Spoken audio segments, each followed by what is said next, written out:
The Secret of Solomon's Wealth Episode 3. Solomon made wisdom the obsession and goal of his life. Names are so important. They create mental pictures.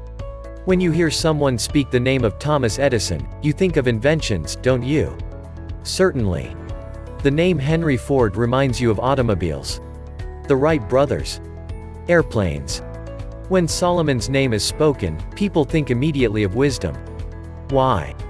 Wisdom was the obsession and goal of his life. No other human on earth has ever been remembered for wisdom comparable to his. Hundreds of years after Solomon's death, Jesus mentioned the wisdom of Solomon in Matthew chapter 12 verse 42. Solomon's appetite for wisdom was his significant difference from other men. Thousands pursued wealth.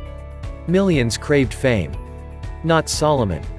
When he requested of God that wisdom be his greatest gift, God responded with a remarkable statement in 1 Kings chapter 3 verses 11 to 13, "Because thou hast asked this thing, and hast not asked for thyself long life, neither hast asked riches for thyself, nor hast asked the life of thine enemies, but hast asked for thyself understanding. Lo, I have given thee a wise and an understanding heart, so that there was none like thee before thee, neither after thee shall any arise like unto thee. And I have also given thee that which thou hast not asked, both riches, and honor, so that there shall not be any among the kings like unto thee all thy days." Solomon's success was not a hidden event, it was the talk of the earth. World leaders begged for appointments with him. His counsel was treasured and followed. Moments in his presence became the golden memories of a lifetime for the greatest achievers of his day. The wealthy brought him unforgettable, unparalleled gifts.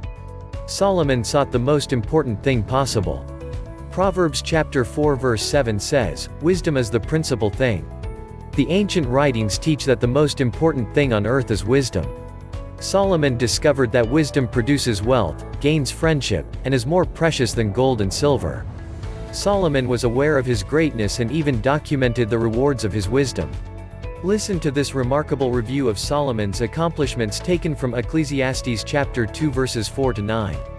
"I made me great works, I builded me houses, I planted me vineyards, I made me gardens and orchards, and I planted trees in them of all kind of fruits.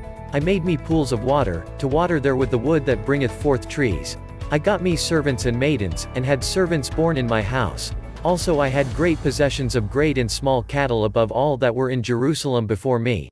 I gathered me also silver and gold, and the peculiar treasure of kings and of the provinces. I gat me men singers and women singers, and the delights of the sons of men, as musical instruments, and that of all sorts. So I was great, and increased more than all that were before me in Jerusalem. Also my wisdom remained with me." Solomon knew failure, which often births wisdom. He documented his deep depression and wrote about moments of indescribable pain. He was quite honest about it, and never hid his emptiness in moments of loss. "Therefore I hated life," he said in Ecclesiastes chapter 2 verse 17. Solomon's father was King David, the illustrious warrior and psalmist. David wanted desperately to build the temple himself, but God personally selected Solomon. 1 Chronicles 17:11-12 says, "And it shall come to pass, when thy days be expired that thou must go to be with thy fathers, that I will raise up thy seed after thee, which shall be of thy sons, and I will establish his kingdom. He shall build me an house, and I will establish his throne forever." Solomon was the recipient of some of the most expensive gifts any human on earth has ever received. One scholar said that when the Queen of Sheba wanted to hear his answers to her questions, she brought a gift of more than $4.5 million, 120 talents of gold. 1 Kings 10 tells us that she came by chariot more than 1,000 miles through the mountains just to sit in his presence. Now, think about this for a moment. One of the wealthiest queens on earth brought a gift of $4.5 million in order to secure an appointment with him. Why? Because wisdom was Solomon's obsession, and this golden secret helped him become the richest man who ever lived. Thank you. See you at the top.